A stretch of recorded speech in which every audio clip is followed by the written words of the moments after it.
ये split AC में suction pressure और डिस्चार्ज प्रेशर कैसे मापते हैं, क्योंकि दोनों में वाल लगा हुआ है। आप देख सकते हैं चार्जिंग वाल दोनों में लगा हुआ है, सक्शन लाइन में भी और डिस्चार्ज लाइन में भी।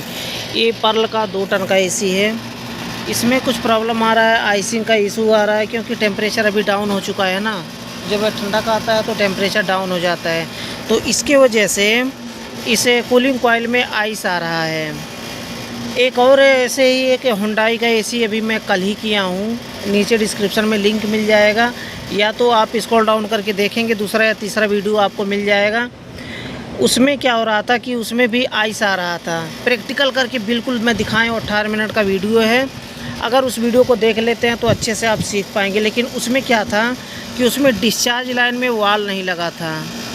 मैं पहले बताया हूँ, सक्शन लाइन पे अगर आइस आ रहा है तो हो सकता है कि उसमें चोकिंग हो, या फिर फ़िल्टर उसका डस्टी हो, या फिर कंडेंसर गंदा हो, या फिर आउटडोर का फ़ैन मोटर ना चल रहा हो। तो उसमें सब कुछ सही था, तो ये इस पे सक्शन लाइन पे आइस आ रहा था। तो उसको चोकिंग चेक करने के लिए, अब देखिए चोकिंग आप कैपिलरी को बिना निकाले आप चोकिंग को चेक कर सकते हैं। कैसे? सक्शन लाइन और डिस्चार्ज लाइन दोनों को गेज लगा करके नापना है। उसके लिए आपके पास मैनीफोल्ड गेज होना चाहिए, जैसे मेरे पास है। इस वाले जैसे मैनीफोल्ड गेज किसे कहते हैं, जिसमें एक दो गेज लगे होते हैं, हाई प्रेशर गेज और लो प्रेशर गेज दोनों में लगे होते हैं, यानी कि कंपाउंड गेज और प्रेशर गेज लगे होते हैं। उसमें उसी को कहते हैं जिसमें 3 लाइन लगे होते हैं, 1 2 3 लाइन लगे होते हैं ना, ये होता है मैनीफोल्ड गेज। तो इससे हम नाप सकते हैं हाई प्रेशर और डिस्चार्ज प्रेशर, यानी हाई प्रेशर और लो प्रेशर दोनों को हम मापेंगे आज।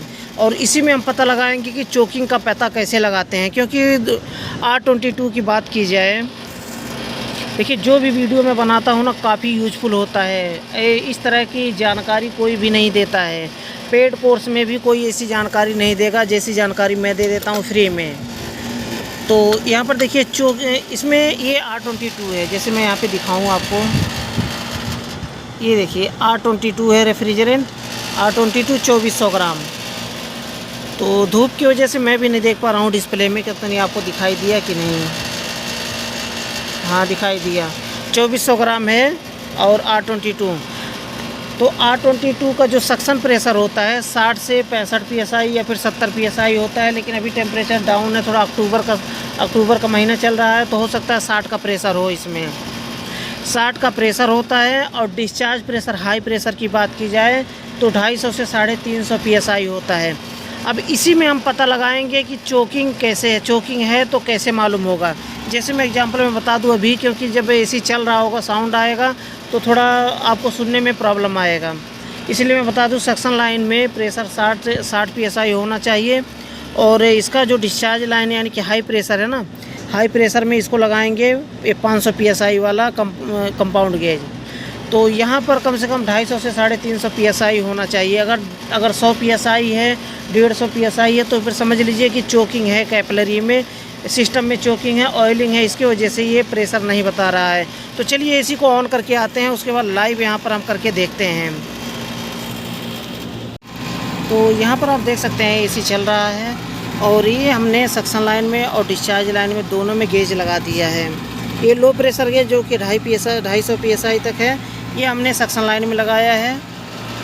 और ये जो 500 PSI है, इसको हमने लगाया है डिस्चार्ज लाइन में। देखिए रेड कलर का डिस्चार्ज लाइन में लगाया है। तो इसका डिस्चार्ज जो प्रेशर है ना 160 PSI है, 160 PSI।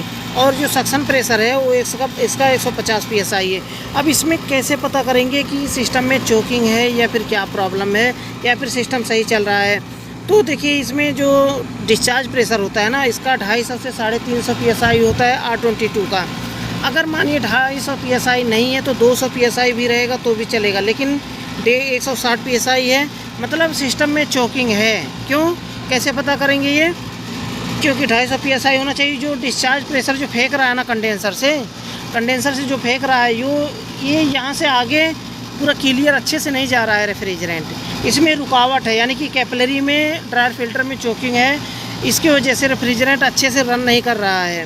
रेफ्रिजरेंट अगर आगे अच्छे से भेजता लिक्विड लाइन के रास्ते से कूलिंग कॉइल में, तब यहाँ पर क्या होता कि यहाँ पर 250 PSI के अराउंड में बताता, 250 नहीं बताता, 200 के ऊपर ही बताता प्रेशर, जो डिस्चार्ज प्रेशर है।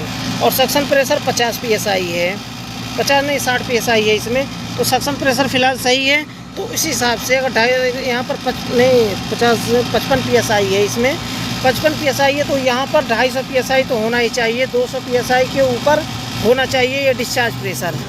इसी तरह से नापते हैं। अगर यानी कि सक्शन प्रेशर सही बता रहा है और डिस्चार्ज प्रेशर बहुत कम बता रहा है तो फिर समझ लीजिए सिस्टम में चोकिंग है। यही पहचान होती है इसकी। इसी तरह से हम पहचान सकते हैं और इसी तरह से हम डिस्चार्ज प्रेशर और सक्शन प्रेशर दोनों एक साथ में मापते हैं।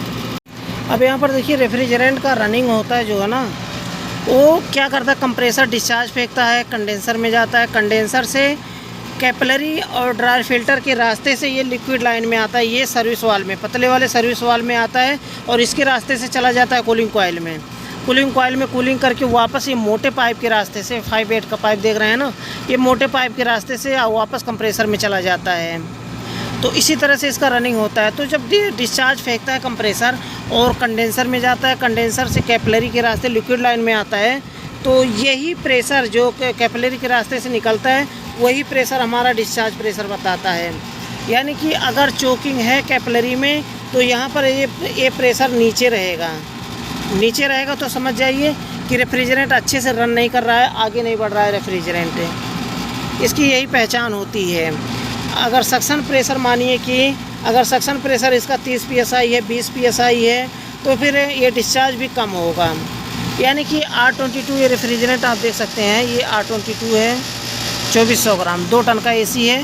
तो इसमें 60 का प्रेशर है। अब देखिए 60 का प्रेशर है इसमें, ये मीटर थोड़ा ख़राब है लेकिन फिर भी जो बता रहा है सही बता रहा है। ये 55 का प्रेशर दिखा रहा है लेकिन ये 60 का प्रेशर है। अब इसका मतलब यहाँ पर 200 के ऊपर 250 के अराउंड में इसका डिस्चार्ज प्रेशर होना चाहिए। अगर नहीं है तो इसको क्या कर सकते हैं, कैसे सही कर सकते हैं, इसके लिए आपको कैपिलरी और ड्रायर फिल्टर आपको चेंज करना पड़ेगा। और इसके साथ में इसमें ऑयलिंग है सिस्टम में, कंडेंसर में, कूलिंग कॉइल में, तो ऑयलिंग को साफ़ करना है लिक्विड से, या फिर आप CTC का यूज़ करें या फिर आप नाइट्रोजन से फ्लश करें। फ्लश करके आपको पूरा ऑयलिंग बाहर निकालना है। उसके बाद नया कैपिलरी ड्रायर फिल्टर लगा करके वैक्यूम करके आप गैस चार्जिंग करेंगे तो ये प्रॉब्लम आपका नहीं दिखाएगा, आपका पूरा मेंटेन आपको दिखाएगा जो डिस्चार्ज प्रेशर और सक्शन प्रेशर है इसका। अब यहाँ पर देखिए जैसे कि आपको गैस चार्जिंग करना है और दोनों में वाल लगा है। कल ही मैं एक वीडियो बनाया हूँ जिसमें सक्शन लाइन पे आइस आ रहा था, कुछ प्रॉब्लम था उसमें, तो सक्शन लाइन पे आइस आ रहा था, गैस कम था क्योंकि कूलिंग कॉइल में से वाटर ड्रॉपिंग हो रहा था इंडोर में से।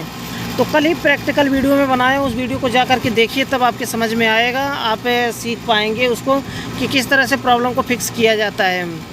अब देखिए इसमें आप गैस चार्जिंग करना चाहते हैं तो बीच वाला ये जो है ना, ये मैनिफोल्ड गेज है जिसमें 2 गेज लगे होते हैं, कंपाउंड गेज और प्रेशर गेज। ये होता है मैनिफोल्ड गेज। तो इसमें 3 लाइनें होती हैं। ये बीच वाला हमेशा कॉमन होता है सिलेंडर में या फिर वैक्यूम करते टाइम वैक्यूम पंप में यूज किया जाता है। अगर ये लो प्रेशर गेज आप यूज कर रहे हैं तो उसके ठीक और नीचे वाला लाइन सक्शन लाइन में लगाते हैं, और डिस्चार्ज लाइन जो है ना, ये इसके नीचे जो 500 PSI है ये डिस्चार्ज प्रेशर है, यानी कि डिस्चार्ज गेज है ये हाई प्रेशर गेज। तो इसके ठीक नीचे वाला लाइन हम लगाएंगे हाई प्रेशर में, यानी कि लिक्विड लाइन में, तो यहाँ पर प्रेशर बताएगा। अब गैस चार्जिंग कर रहे हैं तो 30 का प्रेशर है तो यहाँ पर 100 का प्रेशर बताएगा। अगर यहाँ पर 50 का प्रेशर है तो यहाँ पर 200 के राउंड में, 250 के राउंड में दिखाना चाहिए। 60-65 का PSI है तो यहाँ पर 300 या फिर 250 PSI दिखाना चाहिए यहाँ पर, यानी कि 250 से लेकर के 350 PSI के बीच में होना चाहिए। कहीं भी रहेगा 200 रहेगा तो भी चलेगा, लेकिन 200 से कम रहेगा तो फिर समझ लीजिए दिक्कत है आपके AC में। तो गैस चार्जिंग कर रहे हैं तो यहाँ से गैस चार्जिंग करेंगे तो ये गेज, इसकी भी सुई ऊपर जाएगी, इसकी भी सुई ऊपर जाएगी। तो यहाँ पर गेज दोनों इसलिए लगाते हैं ताकि पता चल सके कि अगर मानिए कि कैपिलरी और ड्रायर फिल्टर आपने चेंज किया है तो यहाँ पर अब अगर 60 का प्रेशर हो गया है तो यहाँ पर भी 250 के राउंड में प्रेशर होना चाहिए। तब आपको पता लग जाएगा कि हाँ, हमने कैपिलरी जो इंस्टॉल किया है वो सक्सेसफुली इंस्टॉल हुआ है, या फिर हमने AC को जो फ्लश किया है नाइट्रोजन से वो अच्छे से फ्लशिंग हुआ है, ऑयलिंग नहीं है सिस्टम में। तो इसीलिए हम दोनों गेज का यूज़ करते हैं। दोनों गेज का यूज़ तभी हम कर सकते हैं जब डिस्चार्ज लाइन और सक्शन लाइन में दोनों में ये वाल लगा हो, तभी हो सकता है। और बाकी के AC में अगर मैं दिखाऊं आपको तो कुछ ACओं में नहीं लगे होते हैं, जैसे कि यहाँ पर देखिए ना, ये डिस्चार्ज लाइन में नहीं लगा है वाल्व, सक्शन लाइन में लगा है। तो यहाँ पर हम सिर्फ सक्शन प्रेशर ही नाप सकते हैं, डिस्चार्ज प्रेशर नहीं नाप सकते इसका।